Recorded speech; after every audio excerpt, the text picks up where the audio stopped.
ঈদের আনন্দ এখনো ফুরিয়ে যায়নি, তবে চার টাইগার বিমানবন্দরে একসাথে কেন? সবাই যেমন ঈদ শেষে নিজের গন্তব্যে পৌঁছানোর জন্য অপেক্ষা করছে, ঠিক তেমনই ক্রিকেটাররাও। তাদের জন্য ক্রিকেটটা রুটির যে ফ্র্যাঞ্চাইজি লিগ থেকেই তো ক্রিকেটাররা অর্থের এক বড় অংশ পায়। যাই হোক, স্বপ্নের মতো উজ্জ্বল সাদা পয়সাকে বিমানবন্দরে পৌঁছেছেন নাহিদ রানা। এর আগেও গেছেন পাকিস্তান সুপার লিগে, তবে এবছর নতুন করে আরও এক নতুন যাত্রা শুরুর অপেক্ষাতে। গাড়ি থেকে নেমে লাগেজ হাতে নিতেই পেছন থেকে ডাক এলো শরীফুলের। কিছুক্ষণ পরেই দেখা যায় পারভেজ হোসেন ইমনকেও। পরিস্থিতি মুখগুলো একে একে জড়ো হতে থাকে, আর সেই মুহূর্তে সাক্ষী হয়ে থাকেন সকালের বিমানবন্দরে থাকা গুটি কয়েক মানুষ আর বিমান বাহিনীর সদস্যরা। কর্তব্যরত বিমান বাহিনীর সদস্যরা খেয়াল রাখছিলেন সব প্রস্তুতি ঠিকঠাক আছে কিনা।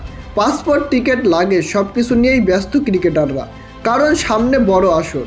26 তারিখ থেকে শুরু হচ্ছে পাকিস্তান সুপার লিগ PSL। সেই টুর্নামেন্টে যোগ দিতেই পাকিস্তানের পথে বাঙালি ক্রিকেটাররা। সারি সারি দাঁড়িয়ে শরীফুল, ইমন, নাহিদ রানা, সবার চোখে একই স্বপ্ন, ভালো খেলা আর সুস্থভাবে দেশে ফেরা। এরই মধ্যে নজরে চলে আসেন বাংলার ক্রিকেটের সবথেকে উজ্জ্বলতম তারকা। বলছিলাম মুস্তাফিজুর রহমানের কথা। শান্তভাবেই তার এগিয়ে চলা, কিন্তু বিমানবন্দরে থাকা অনেকেই প্রথমে তাকে চিনতে পারেনি। পরে পাসপোর্ট আর টিকিট দেখে নিশ্চিত হয়েছেন সবাই। মুহূর্তেই তৈরি হয় এক অন্যরকম আবেগ। ছবি তোলার চেষ্টা, কাছ থেকে দেখার আগ্রহ আর বিস্ময় ভরা কিছু হাসি মুখের দেখা। অবশেষে মুস্তাফিজুর রহমানও এখন পাকিস্তানের পথে PSL খেলতে। আংশিক NOC পেয়েই ক্রিকেটাররা শুরু করলেন এই যাত্রা।